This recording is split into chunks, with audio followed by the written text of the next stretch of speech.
To discuss this, we're joined by two Chicago residents, Christian Maxwell, who's also running for Congress, and Pastor Corey Brooks. He's the CEO of Project Hood. Pastor Brooks, great to see you. Thank you. So over the weekend, Mayor Johnson was working hard to keep your city safe by signing a totally meaningless executive order to affirm that they will not work with the National Guard if deployed to Chicago. Your response, knowing these horrific numbers of violent crimes over the weekend? Well, it's disheartening, especially when we keep these numbers still rising, still going up. We're still dealing with the violence every single day in the city of Chicago. It's something that we definitely need to do something about. The polls are showing that people in Chicago are favoring the National Guard coming in, and we don't believe it's a permanent solution. We know it's a temporary solution, but we need to get a hold of the crime. We need to calm down the violence so that organizations like ours and other non-for-profits can do the work that needs to be done. But we definitely need to bring in the National Guard without a doubt. Well, you were standing just a couple of weeks ago over a victim of this horrific violence. Very briefly, tell us. So my godson died, was shot and killed about a year ago, and they just brought that individual who committed that crime up on charges just a few weeks ago. Also, people in my neighborhood, a young man was shot and killed, and we had to have his funeral. We're always doing this. This is something that we continue to do.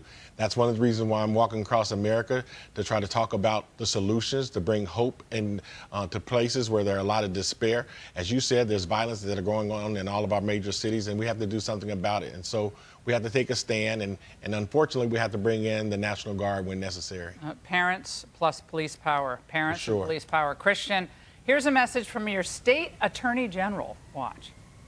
If President Trump were talking about putting more resources into federal law enforcement agencies that already collaborate with local law enforcement, I would applaud it. If he said, hey, I'm going to fully fund those programs. I'm going to fully fund community violence interruption. Christian, we heard a lot about this today with Pritzker and Brandon Johnson. They do all these cutbacks. But tell us about these violence interruption programs that he's touting. So I think the concept of the violence interruption programs is great in theory, and when executed by people who are incredibly, ethical, it really does work. But what we're seeing is that the violence interrupters, for one, there was one notable one, Dennis Green, who was actually gunned down in Inglewood last year. And he was gunned down trying to do his work. So you also have the issue of, at the end of the day, with the violence interruption programs, they work for people who are ready to receive that effort. A lot of the criminality that we see in Illinois and in Chicago right now, it is not responsive to the efforts of, hey, let's work together to see how we can better this community. We really do need to have a really strong effort to drive out some of the worst, and then work with the people who are either emerging or in positions where, they're being exposed to violent behaviors and they can turn back. But just making the assumption that a violence interruption program is going to shift the entire tide and that's all we need, along with affordable housing, it really just, it's like laughing in the face of the elderly who are locked in their homes and scared to walk down the block. Well, those people need help right now. Yeah, they keep telling people you shouldn't perceive yourself to be unsafe, basically. Yeah, but your feeling of being unsafe is illegitimate. And my question to you, Christian, is do you believe that Mayor Johnson wants the city to be safe, and do you believe that he has the ability to make the city safe?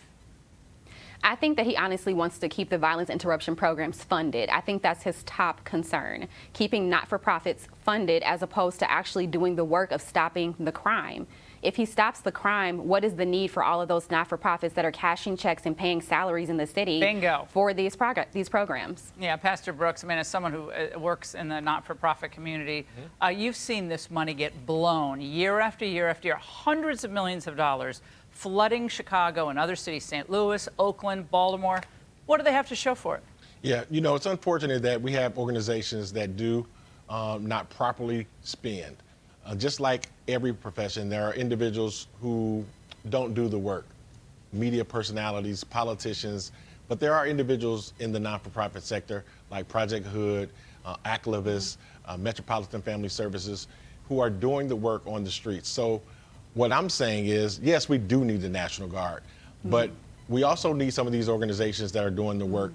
But there's no doubt about it, there are a lot of organizations that are not handling their funds properly. Right now, Christian, when you look at the landscape, the political landscape in all of these major cities, even in red states, Houston, Dallas, in Tennessee with Memphis, these are liberal-run cities. They're all run by liberals. But when people actually say, okay, what about having a larger police presence? Why not get tough on criminals? Why not remove the illegal aliens? Oh, no, you can't do that. Oh, no, that's heavy-handed. You can't do that. Donald Trump's trying to invade us. That's an interesting concept for a president of the United States. But what do you make of that, given what we know and we've seen repeatedly actually works on the streets? And again, in partnership with real parents, which is another problem we have.